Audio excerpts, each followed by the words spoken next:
What should you do in the last 5 years before retirement? Those last 5 years could make or break your plan, and many people get them wrong. In this video, I'll explain why the last 5 years prior to retirement could possibly be more important than any other time period when it comes to retirement income planning. Hey, if you're new to the channel, my name is Michael Baker, and I am a financial planner who's been helping couples prepare and plan for retirement for nearly 2 decades.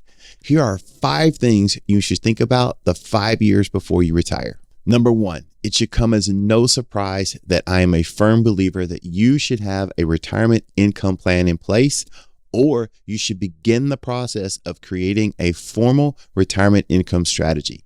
This is where you're going to map out all your different sources of income, Social Security, pensions, rental income, annuities, anything that could potentially be an income source for you in retirement. We want to map that out and begin the process of creating a strategy on how you're going to actually create retirement income.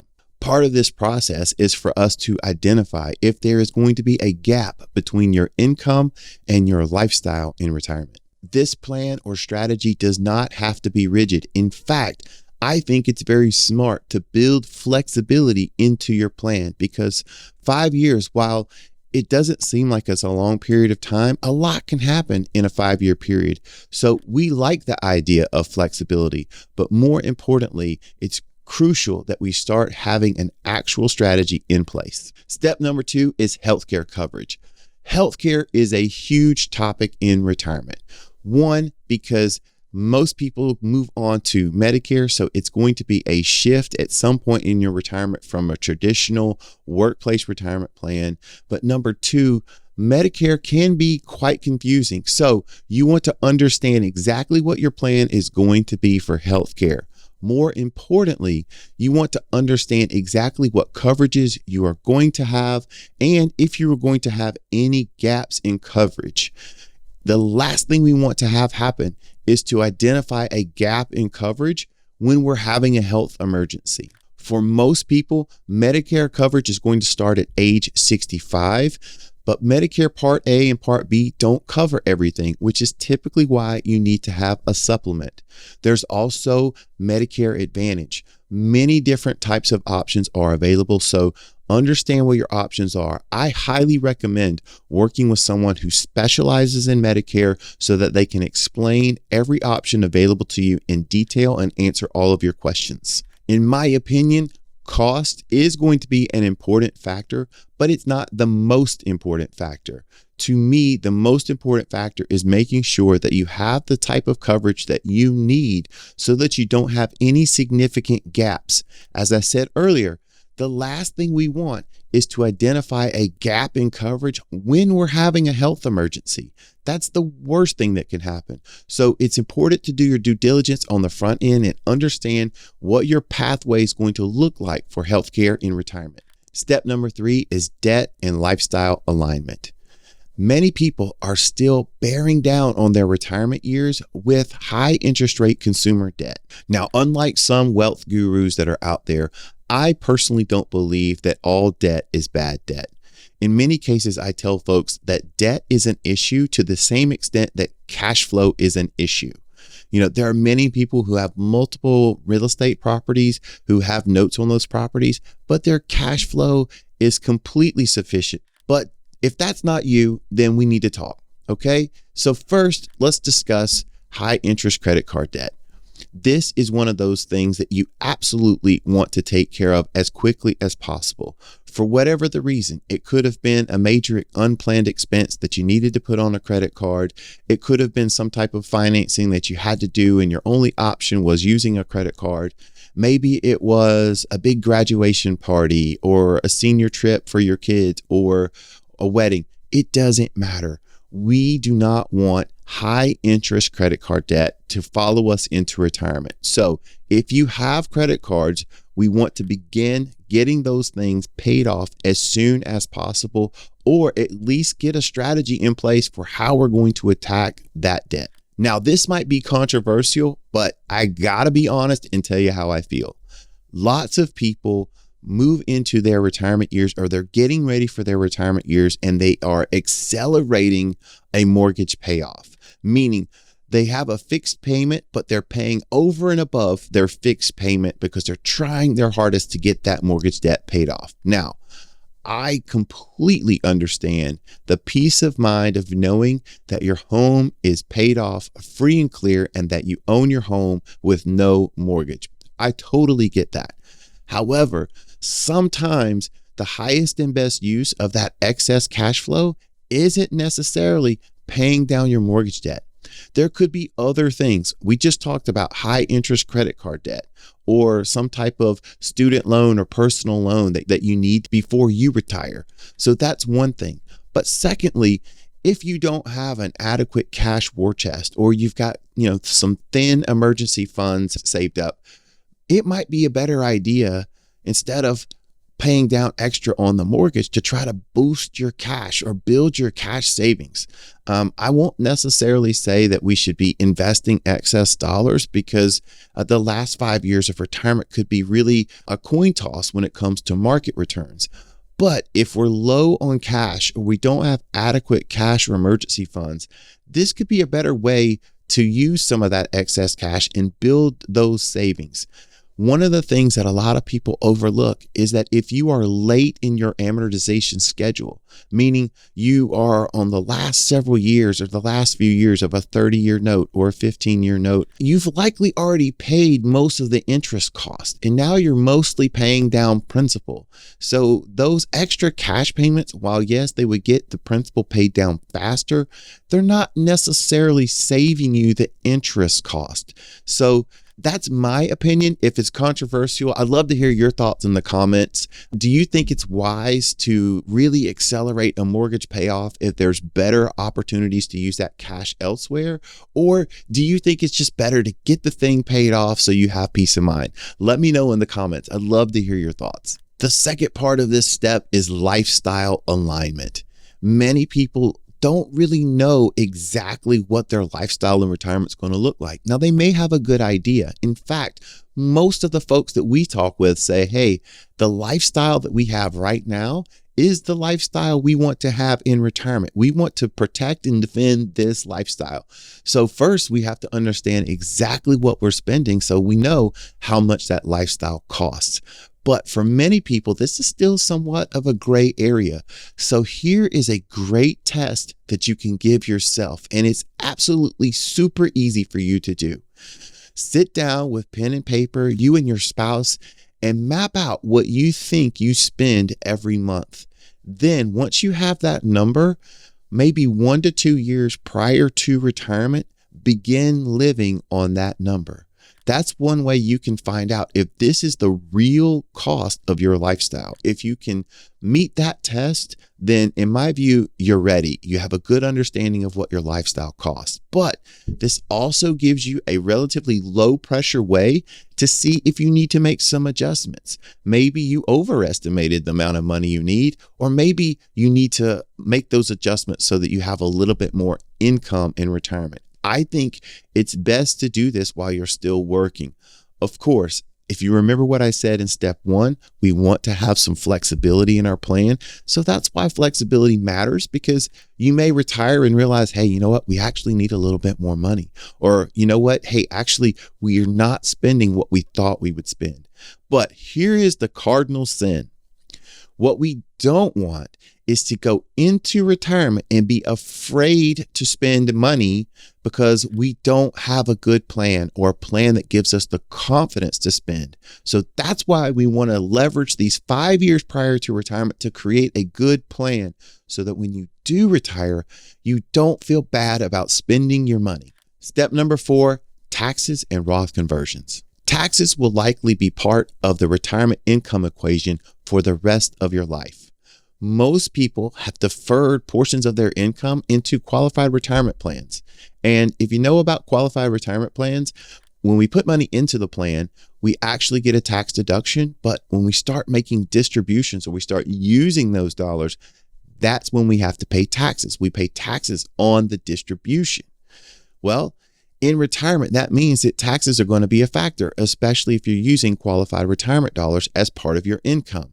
So we want to understand exactly what our taxes are going to look like or are projected to look like throughout our retirement. Now, if you know anything about me, my philosophy on taxes is nothing's permanent. In fact, the tax code, in my view, is written in pencil. This means that taxes can and will likely change over the course of a 30-year retirement. So we have to be diligent and look for opportunities to be tax efficient. This is where tax bracket strategies come in, Roth conversion strategies come in. We want to make sure that we pay the lowest lifetime tax bill that we possibly can. These are your hard-earned retirement dollars. Yes, we have a partnership with Uncle Sam. He wanted to incentivize us to save for retirement. We are under no obligation to make sure we pay high taxes in retirement. So let's plan for a tax-efficient retirement as well. This could include things like Roth IRAs. So if you're interested in that, you want to make sure that you build in proactive tax planning and tax strategies to your retirement income plan. 3 things that specifically affect retirees that we need to think about as it relates to taxes are RMDs, your taxes on your Social Security, and Medicare IRMA. So for RMDs, what that means required minimum distributions. If you've got money in an IRA or a 403B or 401k, one of those qualified retirement plans, even if you don't need the money, there comes an age, it's either 73 or 75 if you were born after 1960, that you have to start taking distributions from those accounts. So if you have income from other sources or you're using other funds, eventually you're going to have to take money out of these qualified retirement income plans. And as I mentioned earlier, these distributions are going to be taxable. So they have the potential to put you in a higher tax bracket than maybe you would have thought if you're not prepared for this season. Secondly is Social Security taxation. Social Security has an interesting tax calculation. And these dollars, while they do have some great tax advantages, as we receive other sources of income, it could potentially drive up the tax on our Social Security. So we want to understand the impact of things like pensions or interest or dividends or capital gains, distributions from IRAs. All of those dollars, as they flow through to the 1040, they also go into the provisional income calculations for tax on Social Security. So we want to understand, like, if we're going to do anything discretionary or we're going to have other sources of income, what kind of impact does that have on the tax of Social Security? Lastly, Medicare IRMA. This is somewhat of a means test that is applied to Medicare premiums. Depending on your income, whether you are single or a married filing joint, you want to know and understand how Medicare IRMA is calculated. If you are going to be in higher income brackets in retirement, or if you're going to have certain years in retirement where you see yourself being in a higher income bracket, maybe you've had an inheritance, or maybe you're going to sell some assets like a home or a second home, and you're going to realize some capital gains. Any of these big income years could potentially impact Medicare IRMA. So you want to understand, especially when you're building out your retirement income map, not just your income taxes, but how these other areas like RMDs, Social Security tax, and IRMA will impact you in retirement. Step 5. Let's reassess portfolio risk and make sure that we have a good estate plan in place. Now, you might be thinking, no, wait, portfolio risk, shouldn't we be thinking about portfolio risk before we do these other things? And you're absolutely right. Most likely, the time that you're going to be looking at portfolio risk and assessing what type of risk you're taking with your dollars is going to be during step 1, when you're actually creating or thinking about your formal retirement income planning strategy. But I didn't put it number 1 because a lot of people make this key mistake. They think that their portfolio is actually the plan, and that's not true. A plan is a plan. The portfolio could simply be the tool or the tools that are used to implement the plan. So a lot of people think that the portfolio is actually the plan, and that's not the case. So I saved it for last because while it will be important and we do want to understand risk early on in the game, I don't want people thinking that the portfolio is all that matters, because that's not the case. For retirees specifically, risk is different. You and your risk for people in retirement is going to be different than younger generations. If you've got adult children that are working and starting to earn money, the level of risk in your portfolio shouldn't be looked at the same way as someone who's younger, who's got many years left for their investment journey. For retirees, the 5 years prior to your retirement date and possibly 5 to 6 years after your retirement date, this is the key area where you are in this window where you are most susceptible to sequence of return risk. This is a very acute market risk that is present for people who are looking to retire. I did an entire video on sequence of return risk. You should be able to watch it right here so you can learn more about that. For people about to enter retirement, let me sum up risk this way. Risk to you is permanent loss of capital. Now, you might say, hey, wait, that's risk for everybody. Of course it is. But if you're younger and you're working and you're putting money into a portfolio, you're actively saving, you have time on your side for any type of significant market downturn event to actually reverse and recover. However, if you're nearing your retirement date and you're looking at that portfolio of assets to be some kind of supplement or to help you actually retire, permanent loss of capital could mean a significant downturn and you start needing those dollars to help you support your lifestyle. We're using dollars in a portfolio that is down and we're not able to allow it to recover. That is a very acute risk that is present for people who are getting ready to retire. So we want to reassess our portfolio risk and understand exactly how that portfolio could react or respond during various types of market stress. This is why I highly recommend, if you're planning for retirement, you want to stress test that portfolio multiple ways so that you understand exactly the risk that you're taking, but also how that portfolio would be expected to respond. I stress the portfolio risk piece because so many people that we meet with don't fully understand the risk that are present, because they think that their portfolio is diversified, or they think that their portfolio has an appropriate asset allocation. And in many cases, these are just buzzwords that a lot of folks don't fully understand. And so when we break down portfolio risk, we actually want to break down what it looks like with loss of capital or sequence risk or inflation risk, or do we have assets that are high cost, high expense assets that don't give us great returns? There are multiple ways to unpack this. So this is a critical component, but I saved it for the end because I didn't want you to think that it was the only thing that mattered. Now let's talk about your estate planning docs. I know this is one of those times where it just gets morbid, because when we start thinking about estate docs, we start thinking about wills, and then somehow we think that if we talk about our will, that the universe now has permission to take us out. That's not true. Good estate planning is just good planning. Now, a couple of things I want to highlight. First, we want to make sure that we have appropriate beneficiaries on all of our accounts. So IRAs, 401ks, annuity contracts, life insurance contracts, anything that would have a beneficiary form, we want to make sure that you've named the appropriate beneficiary on those forms. If you are in a second marriage, or if you are in some type of blended family situation, you want to make sure that the person on the beneficiary forms is who it's supposed to be.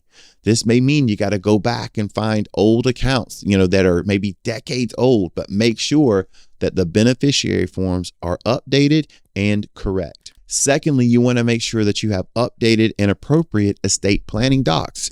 A lot of people have wills and trusts from when their kids were first born and they never updated them, or they had wills and trusts created when they lived in a different state. Now they live in a new state.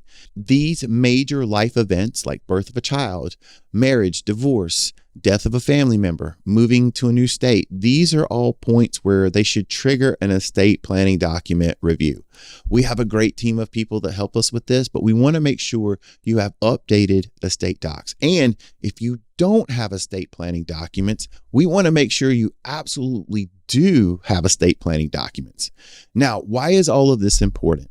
Well, one of the things that we see commonly in our practice is we have two different types of spouse. We have a non-CFO spouse, and they almost always are married to a CFO spouse. So we almost always have a CFO spouse and a non-CFO spouse, and they get along and it's great. Well, we want to make sure that we have a plan for the surviving spouse. And for the CFO spouse out there, I'm talking to you. You want to make sure that you have a plan in place for the non-CFO spouse, because while you may be doing it yourself or you may be spearheading things and you have things under control, I can almost guarantee you that if something happens to you, your spouse is going to hire a new CFO to take care of them. And you want to make sure that you've got things in place so that that transition is smooth, or you know, like, and trust who they are most likely going to call.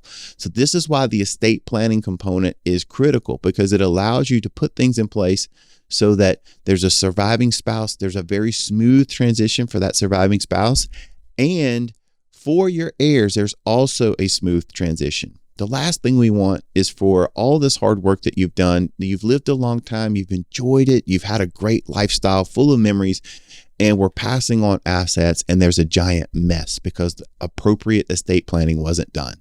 We don't want a plan that we put together that's worked so well to fall apart at the very end. So this piece is a bonus. Maybe you've already done these 5 steps and you said, hey, I've already got a good grip on these things and I've got these things taken care of. Here are 5 big mistakes that you want to avoid. 1, claiming Social Security too early. It may be right for some people. For a lot of people, claiming early is a big mistake. 2, ignoring healthcare costs. Healthcare inflation tends to be higher than every other type of inflation in retirement. So make sure you're building in adequate inflation assumptions for healthcare. 3, waiting too long or not being aggressive enough with Roth conversions.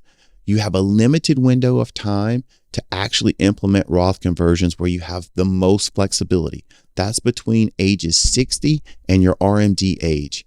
That's the golden period to do Roth conversions. It doesn't mean you can't do them post RMD age, but there comes with some constraints once you start having RMDs. 4, underestimating inflation and market risk.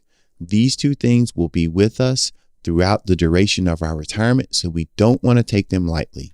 5, not involving your spouse or family in your planning. Some people try to plan for themselves and by themselves. I do not recommend this. Okay, so get your spouse involved. Even if they say, no, I don't care, I'm not interested. Trust me, they care.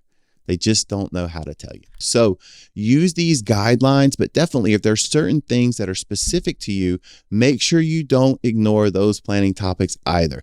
That starts with number 1, creating your plan. The last 5 years prior to retirement are key years. Do not let them go to waste. And if you're already inside of 5 years and you haven't started, there is no time like today to get started. Take that first small step. Whatever the next step is for you, take that first small step and begin planning for your retirement. This is your chance to protect your income, your health care, and your lifestyle. And if you'd like help creating your own personalized retirement plan, or you're not quite sure where to start, click the link below, schedule a retirement vision call with our team today.